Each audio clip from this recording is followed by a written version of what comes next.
Hello friends, welcome to Satin Kitchen. இன்னைக்கு நம்ம சேனல்ல கர்நாடகா ஸ்டைல் மசாலா பூரி எப்படி செய்யறதுன்னு பார்க்க போறோம். அது என்ன கர்நாடகா ஸ்டைல் அப்படின்னு யோசிக்கிறீங்களா? ஆமாங்க, நான் few years பெங்களூர்ல இருந்திருக்கேன். அங்கேயும் டேஸ்ட் பண்ணியிருக்கேன், நம்ம சென்னையிலயும் டேஸ்ட் பண்ணியிருக்கேன். ரெண்டு டேஸ்டும் கொஞ்சம் டிஃப்ரெண்டா இருக்கும். ஆனா ரெண்டுமே எனக்கு ரொம்ப பிடிக்கும். வாங்க இது எப்படி செய்யறதுன்னு பார்க்கலாம். மசாலா பூரி செய்ய 1 கப் வெள்ளை பட்டாணி எடுத்திருக்கேன். பச்சை பட்டாணி இருந்தால் அதுவும் யூஸ் பண்ணிக்கலாம், டேஸ்ட் நல்லாயிருக்கும். இது ஒரு 8 hours போல் ஊறணும். நல்லா ஊறிடுச்சு. நான் யூஸ்வலாக ஓவர் நைட் ஊற வச்சுருவேன், எனக்கு கரெக்டாக இருக்கும். இந்த 1 கப் பட்டாணிக்கு 2 கப் தண்ணி சேர்த்து ப்ரெஷர் குக்கரில் வேக வைக்க போகிறோம். இதோடையே ஒரு 2 உருளைக்கிழங்க தோல் சீவிட்டு 4 கட் பண்ணி போட்டுருங்க, அதுவும் நல்லா வெந்துடும்.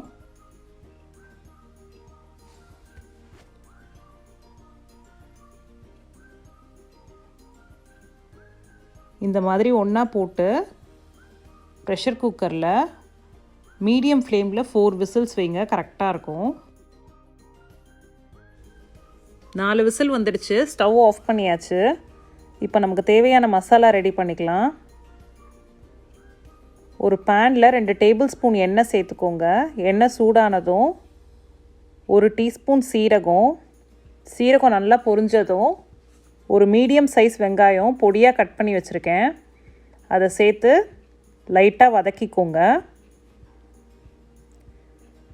இது லைட்டாக வதங்கினதும் 2 கிராம்பு, 3 பச்சை மிளகாய் ரஃப்பாக சாப் பண்ணி வச்சுருக்கேன்,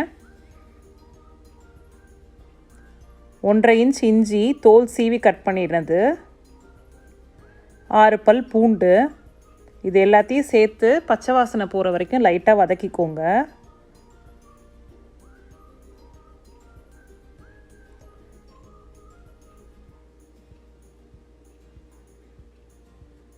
ஸ்டவ்வை மீடியம் ஃப்ளேமில் வச்சு ஒரு 3 to 4 minutes வதக்கியாச்சு, பச்சை வாசனை போயிடுச்சு. இப்போது ஒரு தக்காளி ஆட் பண்ணுறேன், பொடியாக கட் பண்ணது. தக்காளி சேர்த்ததும் லைட்டாக தண்ணி விட்டு நல்லா சீக்கிரம் வதங்கிடும். இந்த மாதிரி வதக்கி எடுத்து வச்சுக்கோங்க. இது சூடு ஆறட்டும், மிக்ஸி ஜாரில் போட்டு அரைக்க கரெக்டாக இருக்கும். குக்கரில் வேக வச்ச பட்டாணியும் உருளைக்கிழங்கும் நல்லா வெந்துடுச்சு. இதுலேருந்து ஒரு 4 டேபிள் ஸ்பூன் பட்டாணி எடுத்து வச்சுக்கோங்க. அதை அந்த மசாலாவோடு சேர்த்து அரைக்க போகிறோம், ஒரு கன்சிஸ்டன்சி தரும். மீதி உள்ளதை இந்த மாதிரி பொட்டேட்டோ மேஷர் வச்சு லைட்டாக மேஷ் பண்ணிக்கோங்க.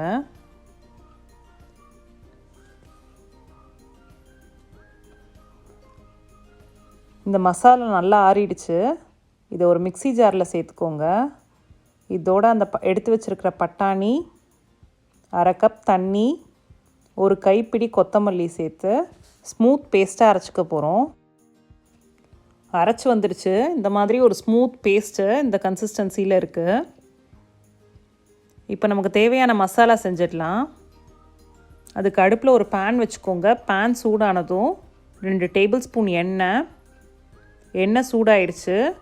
1 டேபிள் ஸ்பூன் தனியாத்தூள், 1/2 டீஸ்பூன் கரம் மசாலா, 1 டீஸ்பூன் மிளகாத்தூள், 1/2 டீஸ்பூன் பிளாக் சால்ட், 1/4 டீஸ்பூன் மஞ்சத்தூள்.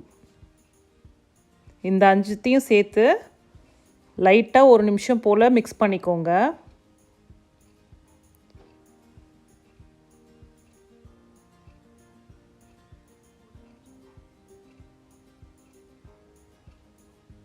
கிட்டத்தட்ட 1 நிமிஷம் ஆயிடுச்சு.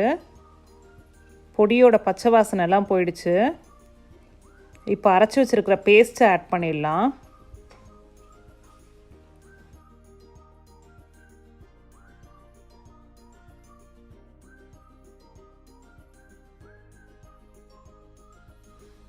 ஒரு 2 minutes இது ரெண்டுத்தையும் நல்லா மிக்ஸ் பண்ணிக்கோங்க.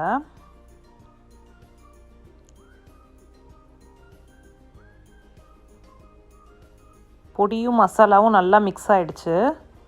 இப்போ நம்ம வேக வச்சுருக்கிற பட்டாணியும் உருளைக்கிழங்கையும் சேர்த்துக்கலாம்.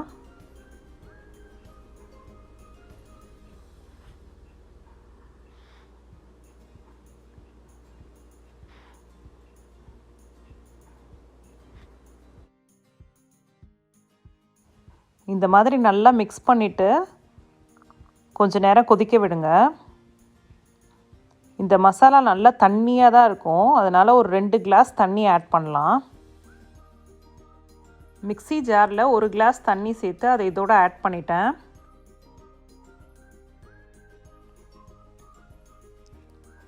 இது பத்தாது, இன்னும் ஒரு கிளாஸ் தண்ணி ஆட் பண்ணிக்கலாம்.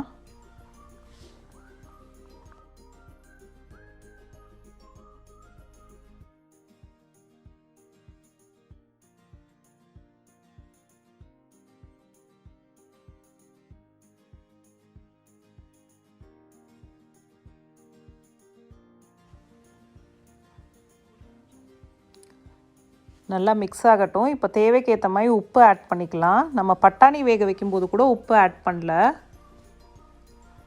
நான் 1.5 டீஸ்பூன் ஆட் பண்ணுறேன். உங்களுக்கு எவ்வளோ தேவையோ அதுக்கேற்ற மாதிரி ஆட் பண்ணிக்கோங்க.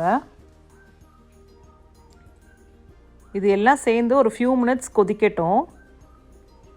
நம்ம இன்றைக்கி வெள்ளை பட்டாணி யூஸ் பண்ணி செஞ்சுருக்கோம். பச்சை பட்டாணி இருந்தால் அதுவும் யூஸ் பண்ணுங்கள், நல்லாயிருக்கும் டேஸ்ட்டு. இந்த மசாலாவை சப்பாத்தி கூட சைட் டிஷ்ஷாக யூஸ் பண்ணலாம், ரொம்ப நல்லாயிருக்கும் டேஸ்ட்டு. இந்த மாதிரி நல்லா கொதிச்சிடுச்சு.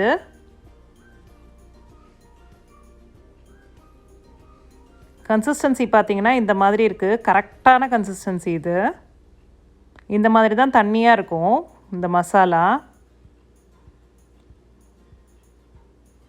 கொஞ்சம் நேரம் ஆறிடுச்சுன்னா திரும்ப திக்காயிடும், அப்போ கொஞ்சம் தண்ணி ஆட் பண்ணிக்கோங்க. சர்வ் பண்ணும்போது இந்த மாதிரி தண்ணியாக இருக்கிற மாதிரி பார்த்துக்கோங்க. இப்போ அடுப்பு ஆஃப் பண்ணியாச்சு. ஒரு 2 டேபிள் ஸ்பூன் லெமன் ஜூஸ் சேர்த்துருங்க. பொடியாக நறுக்கின கொத்தமல்லியை இந்த மாதிரி மேலே தூவி விட்டுட்டுங்க. சாட் ஐட்டம் எல்லாத்துக்கும் இந்த மாதிரி கொத்தமல்லி ஆட் பண்ணால் டேஸ்ட் நல்லா இருக்கும். ஒரு பர்ஃபெக்டான டேஸ்ட் மசாலா ரெடி. வாங்க இப்போ மசாலா பூரி எப்படி அசெம்பிள் பண்ணுறதுன்னு பார்த்துடலாம். மற்ற தேவையான பொருட்கள் 10லேருந்து 15 பானிபூரி, சாட் சட்னி, ஸ்வீட் சட்னியும் புதினா சட்னியும். இது ரெண்டும் எப்படி செய்கிறதுன்னு நம்ம சேனலில் பார்த்துருக்கோம், லிங்க் நான் டிஸ்கிரிப்ஷன் பாக்ஸில் கொடுக்குறேன். பொடியாக கட் பண்ண ஒரு தக்காளி, ஒரு வெங்காயம், கொஞ்சம் கொத்தமல்லி, 1/2 cup sev, chaat masala, Kashmiri chilli powder, black salt. இப்போது சாட் சர்வ் பண்ணுறதுக்கு ஒரு பிளேட் எடுத்துக்கோங்க. 7-8 பானிபூரியை இந்த மாதிரி உடச்சி சேர்த்துக்கோங்க. இதுக்கு மேலே நம்ம செஞ்சு வச்சுருக்கிற மசாலா சூடாக இருக்கணும், அப்போ தான் நல்லாயிருக்கும். 2 டீஸ்பூன் புதினா சட்னி, 2 டீஸ்பூன் புளி சட்னி, ஃபைனாக சாப் பண்ணி வச்சுருக்கிற வெங்காயம் ஆட் பண்ணால் நல்ல டேஸ்ட் கொடுக்கும். லைட்டாக தக்காளி ஆப்ஷனல் தான். கொஞ்சம் கொத்தமல்லி, இதுக்கு மேலே சேவ், அப்புறம் கொஞ்சம் லைட்டாக chaat masala, Kashmiri chilli powder, black salt, இன்னும் கொஞ்சம் கொத்தமல்லி. ஒரு சூப்பரான taste Karnataka style masala puri ready. பார்க்கவே ரொம்ப சூப்பராக இருக்குல்ல, டேஸ்ட்டும் ரொம்ப நல்லா இருந்தது. நீங்களும் கண்டிப்பாக உங்கள் வீட்டுக்கு செஞ்சு பாருங்கள். உங்களுக்கு பிடிச்சிருந்ததுன்னா என் சேனலுக்கு சப்ஸ்கிரைப் பண்ணுங்கள். Thank you so much.